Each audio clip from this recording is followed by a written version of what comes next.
Abekho abantu abathola kanzima njengabantu abanama-sinus. Abanye sebaze kuba buhlungu la ngenxa yeprey abasebenzisayo ngesikhathi ilonda la emphinjeni wabo. Abanye sebaze bamnyama la emakhaleni ngenxa yala maviki abacubisa njalo amabalala. Uthwele kanzima nama-sinus noma umuntu mazi uthola ngama-sinus sinase isixazululo. Sinomuthi lapha esiza nawo. Lo muthi lo uphuma nalo hamba emibili kanje.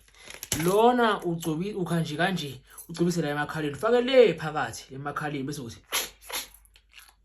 ekumawulala ufake emakhaleni uthi bese lo usebenzisa kayi2 lo usebenzisa kayi1 mawulala lo kayi2 ekseni ntambama ukha i-teaspoon efiphelele ufake emanzini afudumele half bese uyahahaza uhahaza ukuphuza amanzi bese ubheka phezulu wadlalise la emphinjeni wakho bese uyakhafula ungagwini.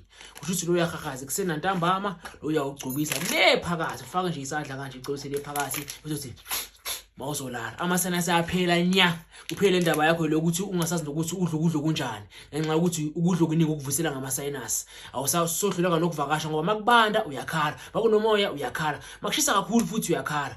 Uyasogola iwinter isama kuyafana. Ngesama uhlukunyezwa ilephunga leimbali ngoba amablomo ayablomo phela sama. Uhlukumeza lephunga leimbali. Uyahluleka nohamba nabantu afaka ama-perfume, uyasogola nje ngento eziningi. Ngewinter uhlukumezwa umoya, amadasi nawo konke lokho. Isikhona isixazululo sanaphakade. Asikhulumi ngento ezophela kwesikhashanyana, sikhuluma ngento ezophela nya. Ama-sinus ayaphela. So uhlalela ukuze ungwaya manje uzobethe udinana nabantu ngoba uhlala uzungwaya.